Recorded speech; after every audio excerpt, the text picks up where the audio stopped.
Hello प्यारे बच्चों। तो आज हम करने जा रहे हैं अपनी डायरेक्टरेट ऑफ एजुकेशन की worksheet number 38 subject science class 10th के लिए। तो बेटा आज हम कार्बन और उसके यौगिक में हम कार्बन के विभिन्न रूपों के बारे में पढ़ेंगे। कार्बन के विभिन्न रूप यानी कि अपरूप। अपरूप किसे बोलते हैं बेटा? जब भी एक तत्व एक से ज़्यादा रूपों में पाया जाता है तो उसे हम क्या बोलते हैं? अपरूप। और कार्बन एक ऐसा तत्व है, एक ऐसी अधातु है बेटा जो अलग अलग रूपों में पाई जाती है। तो आज हम कार्बन और उसके अपरूप और उसके यौगिकों के बारे में पढ़ेंगे। अपरूप क्या होता है बेटा? किसी भी एक तत्व का अलग अलग रूपों में पाया जाना जिसका भौतिक गुण भी अलग हो और रासायनिक गुण एक समान हो। तो हम यहाँ पर कार्बन के दो अपरूप पढ़ने वाले हैं। पहला है हमारा ग्रेफाइट और दूसरा है हीरा। तो आइए ग्रेफाइट और हीरे में क्या अंतर है हम पढ़ते हैं। पहला है संरचना, यानी कि उनकी रचना कैसी है। बेटा ग्रेफाइट की बात करें तो ग्रेफाइट एक दूसरे के ऊपर व्यवस्थित षटकोणीय तल के रूप में पाया जाता है। षटकोणीय मतलब 6 उसकी भुजाएं होंगी, ऐसी आकृति है बेटा। हीरा जो वह दृढ़ त्रिआयामी संरचना है। और बेटा हीरा जो है उसकी रचना कैसी है? त्रिआयामी है। आपको दिखाई दे रही है, ये हीरे की रचना आपको दिखाई हुई है और ये ग्रेफाइट की रचना में आपको कितनी दिखाई दे रही है? 1 2 3 4 5 6 षट आयामी दिखाए हुए हैं, षटकोण दिखाए हुए हैं। और यहाँ पर क्या है? त्रिआयामी है। ठीक है बेटा, आगे देखिए दूसरा आबंधन।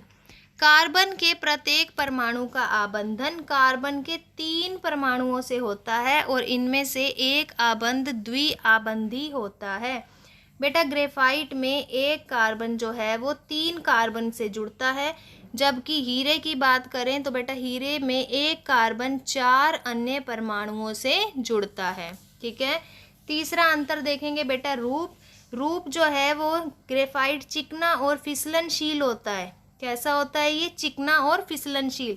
आप पेंसिल देखिए, पेंसिल की जो लेड होती है उसको जब हम छूते हैं तो वो चिकनी है और हमारे हाथ से फिसल जाती है तो वो ग्रेफाइट की बनी हुई है। तो बच्चों ग्रेफाइट छूने में चिकना है और फिसलनशील है। अगर हम हीरे की बात करें तो बेटा हीरा जो है वो सबसे अधिक कठोर पदार्थ है। अगर आपसे पूछा जाए कि सबसे कठोर अधातु जो चमकती है वो कौन सी है तो आप बताएंगे हीरा। आगे बताते हैं बेटा इनकी चालकता के बारे में। ग्रेफाइट जो है वो क्या है? विद्युत का सुचालक। क्यों है सुचालक? क्योंकि इसके इलेक्ट्रॉन मुक्त रूप से गति करते हैं। अगर मैं बात करूं हीरे की तो बेटा हीरा है कुचालक। क्यों? क्योंकि ये इतना कठोर होता है कि इसमें इलेक्ट्रॉन गति नहीं कर पाते और इसमें से विद्युत गुजर नहीं सकती। उपयोगिता, ग्रेफाइट का यूज कहाँ पर होता है बेटा? ग्रेफाइट क्या बनाने के काम आता है? ग्रेफाइट स्नेहक, ग्रीस और पेंसिल की लेड बनाने के काम आता है। हीरा क्या बनाता है बेटा? आभूषण बनते हैं। आपने सुना होगा हीरे के कितने आभूषण बनते हैं। दूसरा काटने के उपकरण। अब बेटा कांच है, अगर आपने कांच को काटना है, हीरे को काटना है, बड़ी से बड़ी सख्त से सख्त किसी भी तत्व को काटना है तो उसके लिए लोहा हो गया, तांबा हो गया, एल्यूमिनियम हो गया, इनके कटर या चाकू नहीं चलते तो उनके लिए क्या बनाए जाते हैं? कटर किस चीज़ के बनते हैं? हीरे के। ठीक है बच्चों, तो आपको दोनों में अंतर पता चल गया। तीसरा है बेटा बकमिंस्टर फुलरीन। ये आपको फुटबॉल के जैसा लिख रहा है। इसके अंदर कितने कार्बन जुड़े हुए बेटा? 60। तो जब 60 कार्बन आपस में जुड़कर एक फुटबॉल जैसी रचना बनाते हैं तो बच्चों उसे बोलते हैं बकमिंस्टर फुलरीन। ठीक है, ये अमेरिका के एक आर्किटेक्ट थे बकमिंस्टर फुलर, उन्होंने डिज़ाइन किया था बच्चों। ये क्या है? कार्बन का एक अपरूप है। कार्बन 60 परमाणु आपस में व्यवस्थित हुए थे और इसके बारे में अमेरिका के एक आर्किटेक्ट बकमिंस्टर फुलर ने बताया था। इसका आकार कैसा है बेटा? एक जियोडेसिक गुंबद की तरह है, इसीलिए इसको क्या नाम दिया गया? फुलेरीन। तो आइए अब हम पढ़ते हैं कार्बन की सर्वतोमुखी प्रकृति। कि कार्बन को सर्वतोमुखी क्यों कहा जाता है? पिछली वर्कशीट में भी हमने पढ़ा था इसके बारे में। तो कार्बन अपनी सहसंयोजी बंध की प्रकृति के कारण बड़ी संख्या में यौगिक बना लेता है और इनसे जो यौगिक बनते हैं उन्हें क्या बोला जाता है? कार्बनिक यौगिक।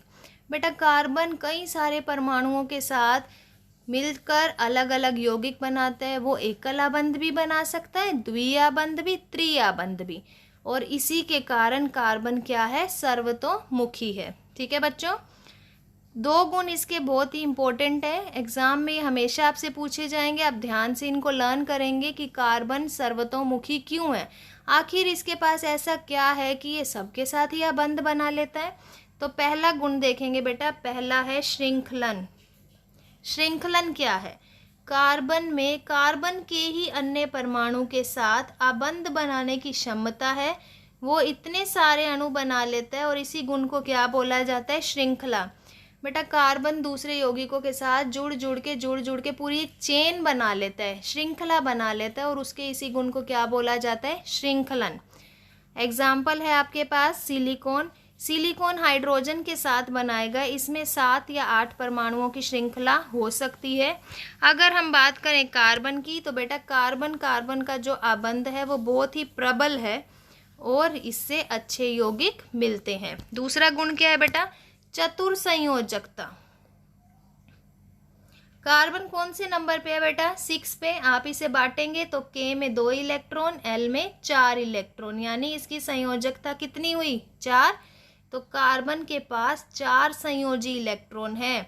तो बेटा ये कार्बन के अन्य 4 परमाणुओं के साथ जुड़ सकता है, चाहे वो ऑक्सीजन के साथ जुड़े या हाइड्रोजन के साथ या नाइट्रोजन के साथ। कार्बन का आकार काफ़ी छोटा होता है, इसी के कारण बड़े परमाणु वाले तत्वों से बने आबंध की तुलना में यह बहुत ही दुर्बल होते हैं।